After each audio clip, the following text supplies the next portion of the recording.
ಇನ್ನು ಮತ್ತೊಂದು car bomb ಸ್ಫೋಟಕ್ಕೆ ಸಂಚನ್ನ ನಡೆಸಿದ್ರು ಜೈಷ್ ಉಗ್ರರು. ಫರೀದಾಬಾದ್ನಲ್ಲಿ ನಿನ್ನೆ ಸಂಜೆ ಇಕೋ ಸ್ಪೋರ್ಟ್ ಕಾರನ್ನ ವಶಕ್ಕೆ ಪಡ್ಕೊಳ್ಳಲಾಗಿದೆ.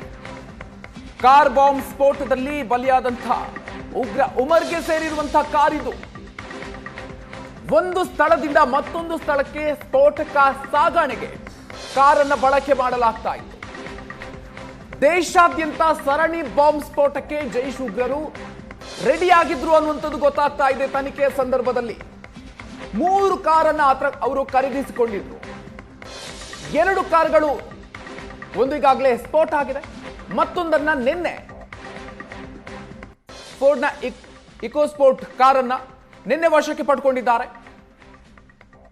ಅದರ ದೃಶ್ಯವನ್ನು ಕೂಡ ನೀವು ಗಮನಿಸ್ತಾ ಇದ್ದೀರಿ.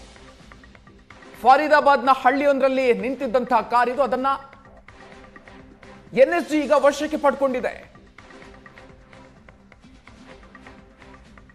ಆ ಸಂದರ್ಭದ ದೃಶ್ಯವನ್ನ ನೀವು ಗಮನಿಸ್ತಾ ಇದ್ದೀರಿ. ಇಕೋ ಸ್ಪೋರ್ಟ್ ಕಾರನ್ನ ಈಗ ವಶಕ್ಕೆ ಪಡ್ಕೊಂಡಿದ್ದಾರೆ. ಮತ್ತೊಂದು ಕಾರ್ ಸ್ಫೋಟಕ್ಕೆ ಸಿದ್ಧತೆಯನ್ನು ಮಾಡಿಕೊಂಡಿರೋದು ಕೂಡ ಈಗ ಗೊತ್ತಾಗ್ತಾ ಇದೆ. ಉಗ್ರ ಉಮರ್ಗೆ ಸೇರಿರುವಂತಹ ಕಾರ್ ಇದು. ಒಂದು ಸ್ಥಳದಿಂದ ಮತ್ತೊಂದು ಸ್ಥಳಕ್ಕೆ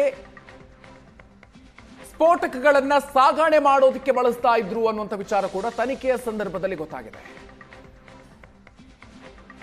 ಫರೀದಾಬಾದ್ನಲ್ಲಿ ನಿನ್ನೆ ಸಂಜೆ ಇಕೋ ಸ್ಪೋರ್ಟ್ ಕಾರನ್ನ ವಶಕ್ಕೆ ಪಡ್ಕೊಳ್ಳಲಾಗಿದೆ.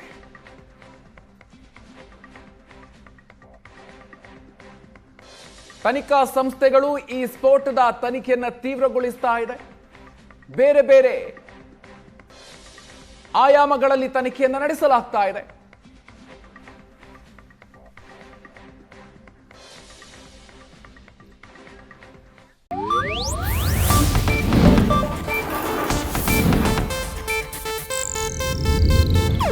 ಇದು ಏಷ್ಯಾನೆಟ್ ನ್ಯೂಸ್ ನೆಟ್ವರ್ಕ್ ಪ್ರಸ್ತುತಿ.